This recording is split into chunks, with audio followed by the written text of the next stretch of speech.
So it's been a while since we've done one of these. I don't see any big reason to beat around the bush. So something fairly significant has changed since the last time we recorded one of these. Um, so you're Catholic now. Yeah, I am. I'm Catholic now, and I think it's kind of a bittersweet thing because I think like one of the main motivations for this was just kind of the snarky tension and the fact that I was Protestant and Kevin was Catholic, and the areas in which we disagree. And I'm sure we'll find plenty of areas to still disagree on. That Probably, won't but be a problem. But I am Catholic. I succumb to the yeah. pressure, and So yeah, on the one hand, you're not a heretic, but on the other hand, our podcast might not be as exciting, so it's hard to tell what's best. All right. Yeah, well, why don't you tell me? Because I can talk. I don't think I ever really have talked on air. I've written a blog post, but never really vocalized it on air while I became Catholic, so I might do that in a bit. But why don't you tell me, like, a little bit about your journey? Like, how did you come from. Because when we first met, we both started at the Salvation Army, which is about as far from the Catholic Church as you can be, and still be somewhat in the orbit of what might be called Christianity. And you and I had started working like a week before you started. Something you said made me think like, oh, I can tell this guy this. So I was like, oh yeah, like I actually am like thinking of becoming Catholic. I'm in RCIA and stuff. And RCIA, for those of you listening who don't know, that's the Rite of Christian Initiation for adults. That is the it's catechism class for adults who are thinking of becoming Catholic. Technically, it's for people who aren't baptized at all, but those of us who were baptized who are already Christians still typically go through it. So anyway, I told you I was in that, and for the next 2 years, 2.5 years, I think, every single day you would come into work and be like, "Why does the Catholic Church believe this? I mean, this just doesn't make any sense." And now you're Catholic, so what changed? Tell me that.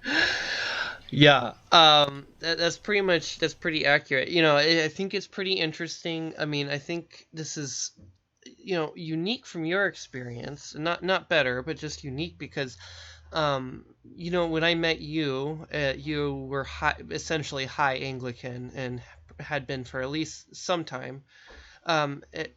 Basic when I had met you, I was pretty much I would classify as anti-Catholic, like somewhat aggressively so. I was so underexposed to Catholicism that I didn't have a whole lot of opportunity to talk about it. But on the occasions I did, I would always be very angry and flare up and just really think like the Catholic Church is about as far away from Christian truth as you could get without, getting your toes wet in like Jehovah's Witness, Mormon territory.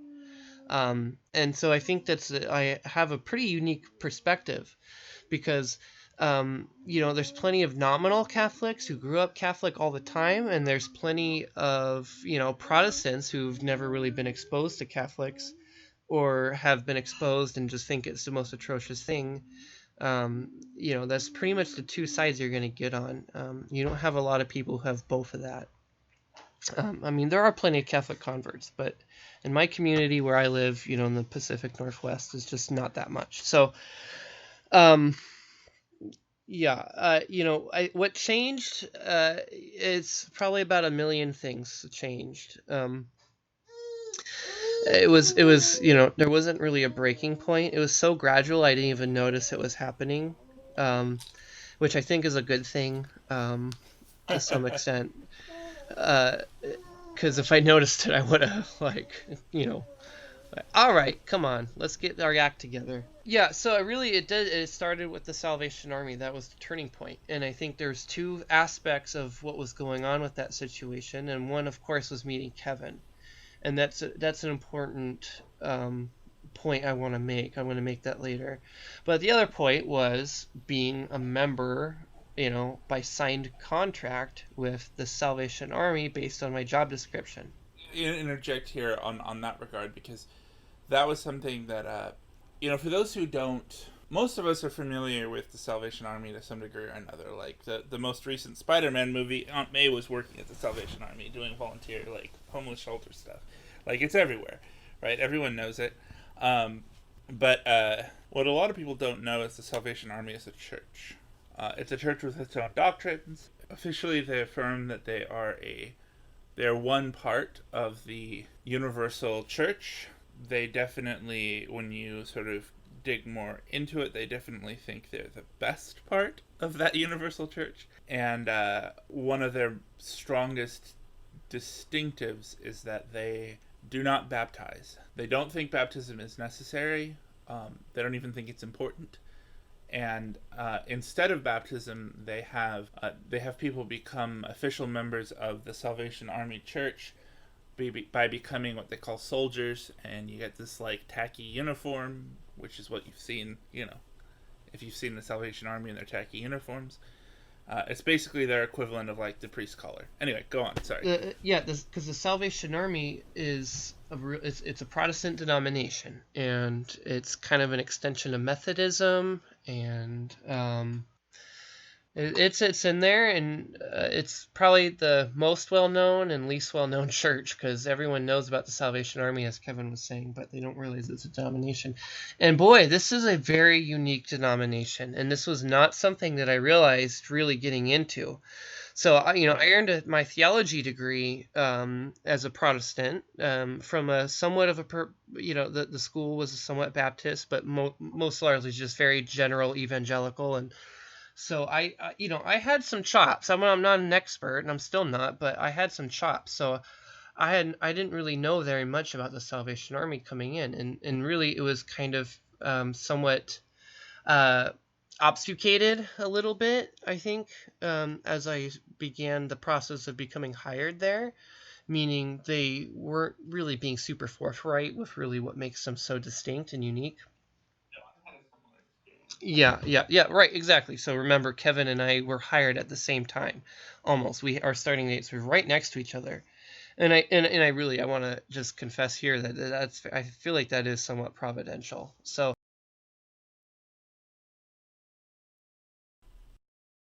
Oh yeah, definitely. I mean, to be frank, I think that's why I definitely had a sense when I got that job. It seemed like something that was meant to happen. It just sort of fell in my lap, and I hated the job.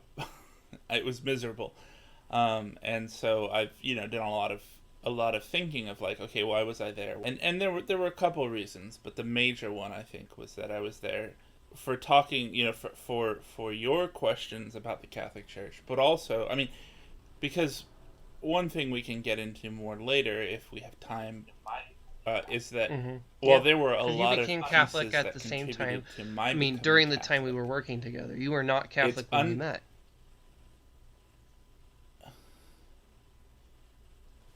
Right. It was near the end of the time actually there. I was not able to not think about it. I was not able to put it on the back burner and kind of have it just be well, here's all these questions that I don't have answers to you. I'm just not going to worry about them, because every single day you would come in with like, for some reason, even though you were super anti-Catholic, you listened to Catholic radio every day. So you'd come in and you'd be like, I was listening to Catholic Answers, and someone called in and they said this or that about Mary, and why does the It's probably Catholic like the Church equivalent of this? like And I'd be like, I someone don't who know. listens to Alex Jones and like wants to talk politics with someone else. Like, hey, I heard this about you guys, and what are you saying? Putting you on the coals every single day. Mm-hmm. Yeah, and So you said we started working at the same time. When I joined, being evangelical, you think very kind of Unitarian, so to speak, in the fact that it's like really like I think everyone who believes in Jesus and believes that He can save you from your sins is, just as much of a Christian as I am, and we're all on the same page. It's just kind of like the things we disagree on were trivial. That's sort of the perspective. So we come to me and finally, very briefly, Right. it was just mentioned as like, yeah, we don't baptize, we do not do communion, we're non-sacramental, and to a certain extent, I think more Protestants need to think like I did at that time, okay? Because really, I insisted on being very consistent with my theology, and so they say, we're non-sacramental. We don't think we need to do this. So, I'm running this through my brain. I obviously paused. I was like, that's weird. I believe that taking the Eucharist and baptism do not have any effect on your soul. I believe that they are purely reminders, just kind of ritualistic little like pleasantries where it's helping us, it's an object lesson, helping us remember in our minds and our hearts Christ's sacrifice, in baptism. Okay? Right. So I'm saying it's just a pleasantry, right? And that is what Protestants Right. believe. Whether they want to admit it or not, they might say, yes, this is very sacred and important. But if you want to be consistent.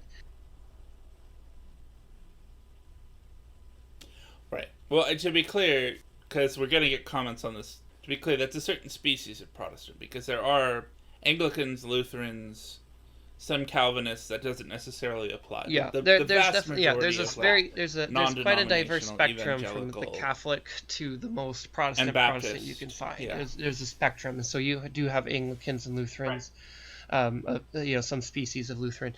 Yes, exactly. So Right. no, that's yeah, that's important. Sorry, I just wanted to be clear because I didn't want to get flamed in but the... evangelical, right? Mainstream evangelical, which I think is really the group we want to address here. Right. Was it's a symbol and it doesn't have any real effect, and I know there's some who want to be kind of precious, like, no, it's important. I mean, I feel good, but if you want to be consistent, if that was completely taken away from you, your spirituality should be fine. It does not affect it. You can remember Jesus anywhere. And so I say I'm uncomfortable with this, but I think if I'm going to be consistent with my theology, the Salvation Army is right. You do not need to. And, and they have very good historical reasons why they don't, in terms of where it became really an inconvenience to their evangelism. For instance, you think about this, really the grape juice that most Protestants take did not exist until the 50s or 60s.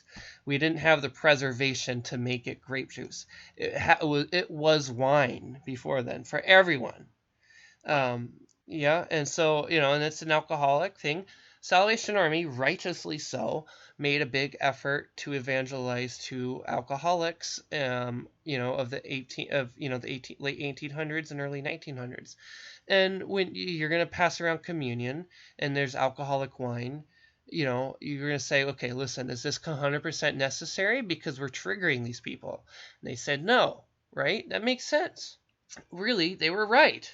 So I want to make that point very clear, because if you are a Protestant and you say, no, the Salvation Army is wrong, you need to ask yourself, why are they wrong?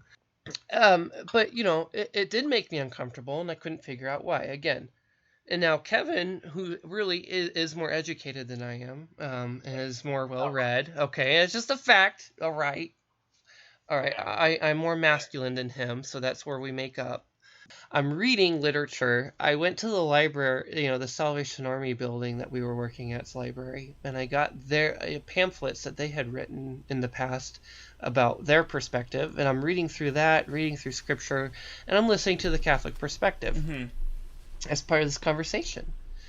And really, very slowly, it didn't take that long, but I'm like, you guys, the Catholic argument for the Eucharist is really more poignant than you think. It is not as crazy as you think. Like I was just reading scripture for the first time that I had read thousands of times before that moment, and seeing it and being like, oh my gosh, like that's what it says. Like, I don't know how I missed it. It's kind of like you have like that rabbit and duck amalgam picture. I don't know if you know what I'm talking about. You know how you're like, I don't see that bunny. I don't see that bunny. And then all of a sudden you see it and you're like, that's a bunny. I can't even see the duck anymore. That's a bunny. It's like, that's kind of like how I was reading these scriptures. Okay. So like that paradigm mind shift, like the possibility of that is really worth considering. Opening yourself up to that sort of paradigm shift can be very powerful. Yeah. It could be harmful, but I'm just saying is that is important. People are reading these same scriptures from such a different perspective that it does not even occur to you. Okay, that is the reality. So anyway, as I'm moving through this process, I'm like, yeah, the Catholic Church is, their stance makes sense. Right. It makes Right. a decent amount more sense than really my Protestant theologians I follow. And it makes about 1 billion times more sense than the Salvation Army schlock that was being slung. Okay, and I'm being honest. And let me make this one point really quick too. Is I don't want this to be 100% a smear campaign on the Salvation Army, because I want to acknowledge the great things they do. I mean, there's a lot of their social work that happens that I think is somewhat unparalleled in a lot of places. And the people I worked with were not devious, cultish type people. I mean, No, they were very earnest people who really cared about what they believed and really wanted to think about it. I'm just trying to say is that they're not evil people. Okay, so this is not my message with this. I think they are sorely mistaken. Okay, because so I start becoming exposed to this, and I become not only convinced that you should be partaking in the in baptism and communion among other sacraments, possibly. And going through the ritualistic, formulas, which, as opposed to really what the Salvation Army perspective would say is, well, we're having pancakes and eggs, and that is the spirit of the Eucharist, so that's just fine. We fulfill that, and we fulfill the need of baptism by wearing these dumb monkey suits that everyone wears. So anyway, I'm compelled to really delve into this and read the Catholic perspective, and the fact that they really seem more robust and adamant about their sacramental theology as any other Protestant denomination. Yeah. What? Yes. And then I bought you a catechism. And I was reading that, and then I bought you a catechism. I really was very passionately, and I really during this time I grew to love Catholic radio, and just just the few Catholic apologetic shows they had on their radio, where they would have call in and answer. I mean, it is relatively rudimentary, but at the time it was revolutionary to me, because hearing really that sort of type of theological conversation was new to me. I mean, from the radio at the very least. I mean, and hearing the Catholic perspective, I was interested in it just purely on an apologetic side. As a Protestant, and then slowly I just began to really respect the Catholic perspective, which I had not been truly exposed to. And that's really the next point I really want to make. This was critical. This was my first honest exposure to Catholic thought and theology. It converted me. My first experience with Catholic thought and theology converted me. It pushed me over the edge right away. And that's poignant, because I think so many Protestants, and this was 100% me before I converted, have not been honestly exposed to Catholic thought and theology at all. They do not know what they believe. I mean, they believe, and I should say we believed, the most obnoxious caricatures of Catholic theology that you could possibly imagine. I mean, it's almost comedic, some of the distortions of what really is common belief about what Catholic thought is as a Protestant to what is true. And so, Kevin was just eye-opening, like, wait, you are not psycho? Like, what? Okay, so let me ask you questions. Listen to the radio. Wait, these people aren't psycho either? And man, it kind of makes sense. So, yeah. Right. Which I have to say, like, as much as it can be easy to be snobby about Catholic radio, you're one of several people I've known in the last couple of years who've become Catholic. Oh, yeah. In part absolutely. through the ministry of Catholic radio. For the people at my level, it gets harder to appreciate when you start growing, but people at my level, it was perfect. I mean, really, it was exactly what I needed. So I do need to give the credit to the Catholic apologetics you hear on typical Catholic radio. Absolutely. And so anyway, through these different means, Kevin, reading Catholic radio, I was like, okay. Not only did I think that they had won over on my traditional beliefs about the Eucharist, and but they were a million times over the Salvation Army and the junk that they were promoting, because it is so theologically unfounded. Like and this is my favorite, one of my favorite things to say. Okay, that the general is of the Salvation Army, and that's what they call him, is the Pope of the Salvation Army, and and the officers are their priests, and they follow a hierarchical structure that is more similar to the Catholic Church than really any other denomination, no matter how liturgical it is. And they hate to hear that, but that's the way they function. Okay, the general says something similar to the Pope, the rest of the church is going to follow, just like the Catholic Church is going to. Okay. Yep. Yeah, I remember one time early on, before I knew, because when I joined, unlike you, I knew they were a church, I knew they didn't baptize, but there was a whole lot else I didn't know. And at the time, I was actually still, despite your perspective, there were still a lot of things about Catholicism, especially Catholic culture, that I didn't know. And so at the time, I was actually still attending a Jesuit parish, which, well, for those of you who don't know, the Jesuits can be interesting sometimes. But I was attending a Jesuit parish, and the Jesuits, like, historically, like, the head of the Jesuit order is the superior general, and there is kind of a military order to the Jesuits. So I'm brand new at the Salvation Army, talking with the major, who was the pastor, and I'm like, yeah, and knowing our boss, it's kind of neat. You guys are kind of like the Jesuits, and the look on his face. Yeah. An interesting guy. The look on his face. Another time. It's priceless. Anyway. Yeah. So now the second thing that I love to say is that really, and I still hold this, I think it's the best way to describe them, is that theologically they are the theological equivalents of flat earthers. Okay? They are theological flat earthers. Okay, they're walking around this world where everyone knows what's real. Everyone knows what Scripture says. And there's these few people who are just like, wait, no, this obvious fact is wrong. And that is how they are. Right? They don't get it. And I've tried to say this really to a lot of the Salvationists that I know, if the conversation comes up. Right. Doesn't it bother you that you are almost, quite literally, almost the only denomination in all of Christianity that thinks the way you do about the sacraments? There's the Quakers, and so the Quakers are that. What did they say that's important, right, other than creating oatmeal? No one cares about them. So you are essentially the only denomination that believes this, and they're like completely unfazed by it. Right, and what's sick about it is that they really are they look at themselves as revolutionary. They're like a God-given movement. They're eschatological to God's kingdom. Yeah.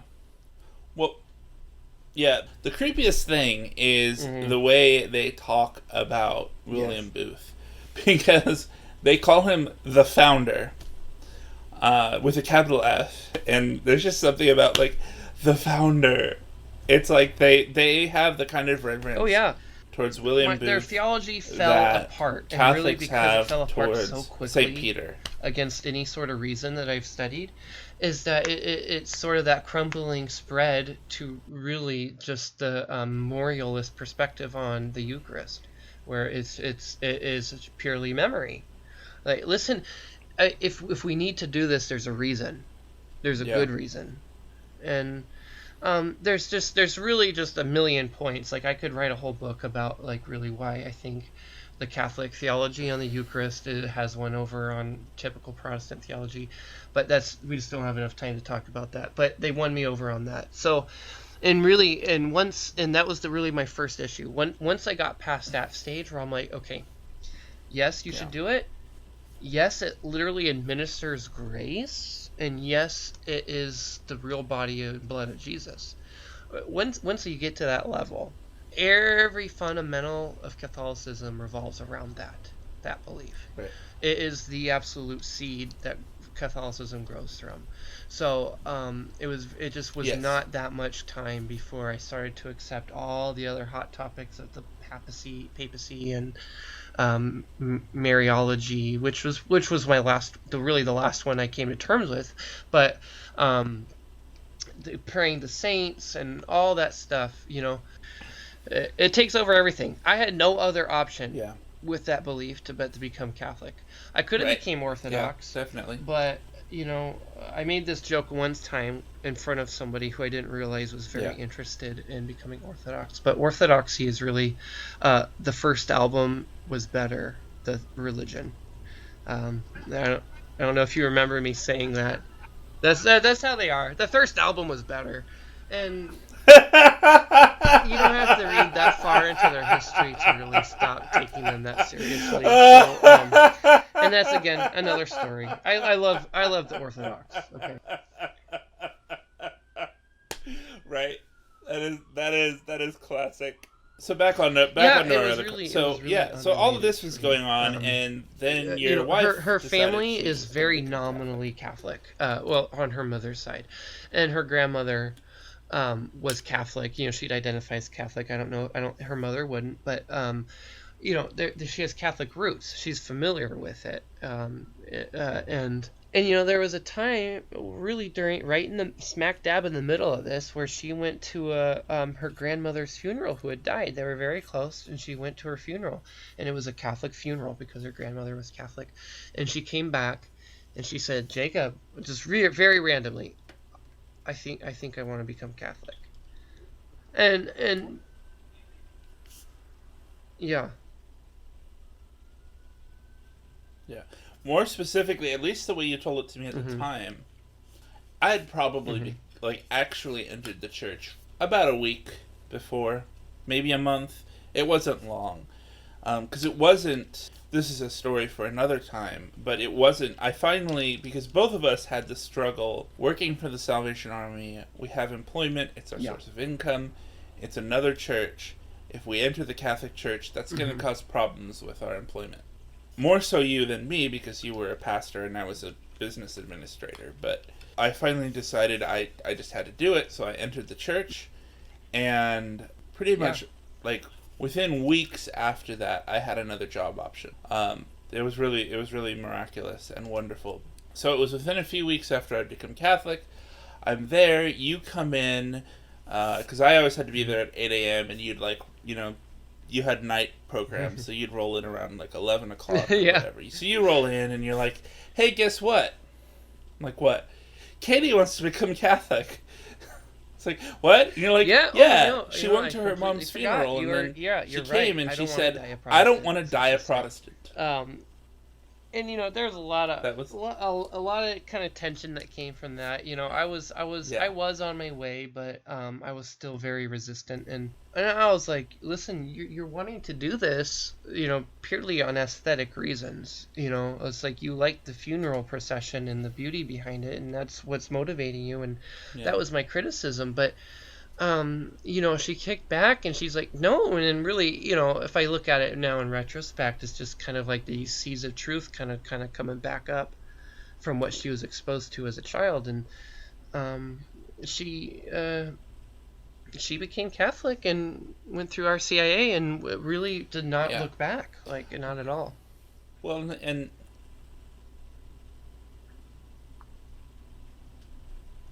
definitely, and you criticized at the time the beauty, but I think it's an important thing to recognize that, or I should say, you criticized it as perceiving it as just being aesthetic, and that's a very there is a level in which sometimes it can just be very shallow, oh, this is a pretty thing, I like pretty things, I want to do this.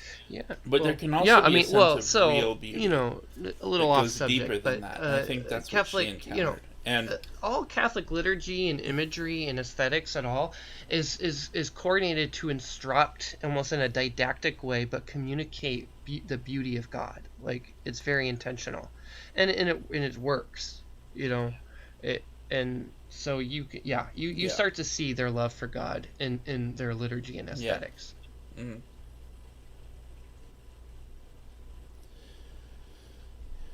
Yeah, but I do remember like pretty. I mean, whatever was going on in your like conversations with Katie, I remember it was not long after that, and not long after that at all.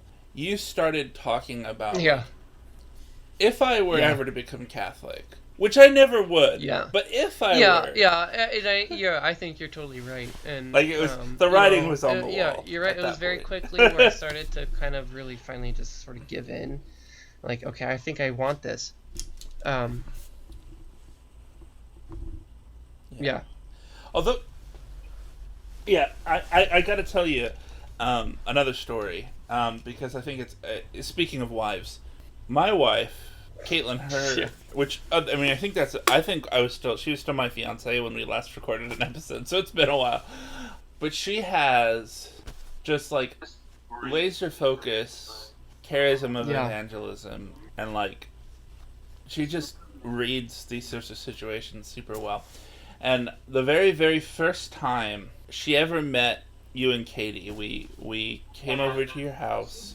I don't remember. We played a game or something, and then we're leaving, and she turns to me, yeah, and this was like, I mean, this is still when you were hardcore in your like Catholicism is bullshit phase. She turns to me, she's like, they're gonna be Catholic before long. I mean, even like I totally would joke with you. Like I thought I was joking, where you would yeah. say you'd be like blah blah blah. Yeah, Why does the and Catholic Church believe this? And I'd be like, I really truly Jacob, did you believe clearly it, and want it's to just be again, Catholic. it's like it's so such a smooth and gradual transition. I mean, and smooth is the wrong word, but it's such a gradual transition that it's like I know now in retrospect that those feelings were there, but they were just below the Earth's crust, and I could not access that. And it just slowly just started to pop its head like a prairie dog and turd, and just Right. slowly squeezed its way out. And I'm like, and all of a sudden back then I'm like, why did I ever doubt this? You know, it's just hard. You know, there's still things, and I I'm mean, glad to it's really get to a place where I'm like accepting of this. Like, no, this is okay to feel and still be Catholic, but like, you know, there's things that are challenging about the Catholic Church, and that's just the matter of fact. And the Roman bureaucracy is difficult to navigate, and I cannot say that at this point in time, as yeah. passionately Catholic. Yeah, I know, and I know Yeah. I work for the state now. Like even And you as work a for the very government. passionate Catholic, I am not 100% on board with Roman bureaucracy, and there's even some things that I question, but you know, I just really out of the faith that it has earned from me, and the fact that really the logic, theology, and the spirituality and the blessing has lived up to every other aspect. That while I'm not 100% logically on board with, like, I give it my faith and submit to it because I feel like that it has proven to me that it is more reasonable than I am, and I am just catching up. I mean, that for each issue, I'm like, okay, I'm just kind of trailing along and I'm catching up to these things with the Catholic Church. Like the Catholic Church is ahead of me on this. It because it doesn't make sense to me doesn't mean it's the Catholic Church that's the problem. It's my logic and paradigm, you know, that's kind of Yeah. given birth to this new system of belief. Yeah. I mean, I know, like, I've probably mentioned this to you before, and this plays more into my story than yours, but I think it's relevant to what you're saying. That I eventually became aware that, like, my relationship to the Catholic Church, the way that I entered into the Catholic faith, Yeah. was like, for a very, very long time, Yeah. I was seriously dating Catholicism. And then at some point, we got engaged, and then I got married. Becoming Catholic is a lot like getting married. It's a thing Yeah. that you can't, like, first of all, it's for life. You know, you can't go back on it, even if you want to. And but there's also a level of, like, you know, once you're with your spouse, like you kind of like, Yeah. even when you're not entirely comfortable with everything about them, you know that you're in it. So all right, so like you, before we kind of get to the Yeah, denouement, I which is mean, you I entering think the I've church, made my points, but is if I there could anything just else you want to summarize add them about pretty your journey quickly, it's in- just that if you feel like my experience is going to be impossible for you if you're a Protestant, You're like, that could never happen to me. I'm not going to make that journey like you did. I need you have to consider these things, okay? You need to be properly exposed to Catholicism and their thought and their theology. And if you need to challenge them as much as you can and question as much as you can and really learn what they really believe from a credible source, okay, that is authentically Catholic. And I've already espoused Catholic radio, Yeah. so that's one very easy and dependable source. And not that everything's perfect, but it's pretty reliable if you're going to listen to their apologetic programs. So you need to expose yourself to these things. You do not know Catholicism. You can say, "Oh, I grew up in Catholic school." You still probably don't know, and that's the matter of fact. Their belief system and theology is so deep and robust, and people who are Catholic their whole lives may not even know what it is. So if your hang-ups are theological, learn their theology, because I can guarantee the reasons why you think you dislike the Catholic Church are 100% invalid. Yeah, so I mean the main thing is you really need to know what Catholicism teaches. That's the first and foremost thing. I grew up anti-Catholic most of my life. I had no idea what Catholicism was. I can't. It's wrong to be anti something if you don't know what you're really being anti against. If you really are understanding what you're being against. So, the next time you want to bash Catholicism, make sure you know what they believe first. Right. And who knows? You might find out that the transition into that type of thinking is not as difficult or as crazy as you might think it is.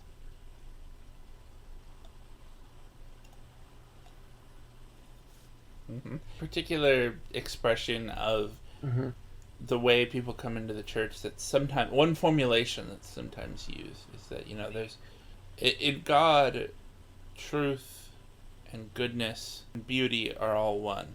And because the church is in its own way, a reflection of God, the church has elements of all of those things. And we all come to faith in one way or another through one of those three things. And for you, truth was the big one. More so than either the goodness or the beauty.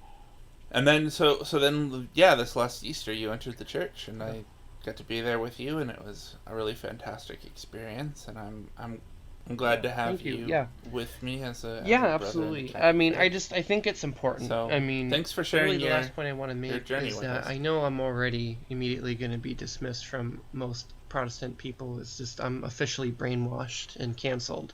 Okay, but if you're one of the few people who hasn't canceled me yet as a Protestant thinker, I really want you to take this seriously. That I know what it's like to be anti-Catholic. And I know what it's like to disagree with them on just about everything. As a person who is now in the Catholic Church, as I am so much more at peace with my relationship to God, I feel like I love God more, and I feel like my holiness and my aversion to sin has grown.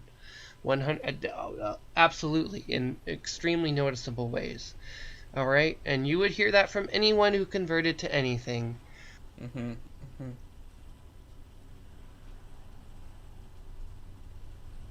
But it's true. I mean, I will add though, I agree with you. It's been my experience too, and I've been a Christian my whole life, and I know many Christians who are not Catholics who are better Christians than I am. I would add that. Nevertheless, I have been an evangelical of charismatic persuasion. I have been an evangelical of somewhat emergent church persuasion. I have been low Anglican and then slowly moving into high Anglican and then making the journey from being Anglican to being Catholic. And the difference in my own life, my own walk with God, my own closeness with God from any of those stages along my journey, the difference when I became Catholic was... Yep. It is. Day and night from any of the other. You're just gonna have to take our word for it. And if you're skeptical, I've spoken a lot about. Kevin brought this up. It's truth. That one of the purposes of this podcast. Okay. You ask us questions. See if if the reason and philosophical and biblical backing to your arguments are better than Catholics, bring it up, okay, and see if we have any clout. But I'm telling you, like, we're not crazy, okay, and we're not brainwashed people. And I still love my Protestant church. Like I love the church itself. Like it each of the Protestant churches, I went on a very similar trajectory as Kevin. I mean, I skipped all liturgical phases. I pretty much jumped right from the from the snow to the frying pan. That's not even a figure of speech, but Yeah. you know what I mean. Yeah. But It's a good I've one, been though. through a trajectory It should like be. that, and I love those churches. I see their perspective. I understand it. They're not crazy. Okay, Catholic Church is better. Just take my word for it. Mm-hmm.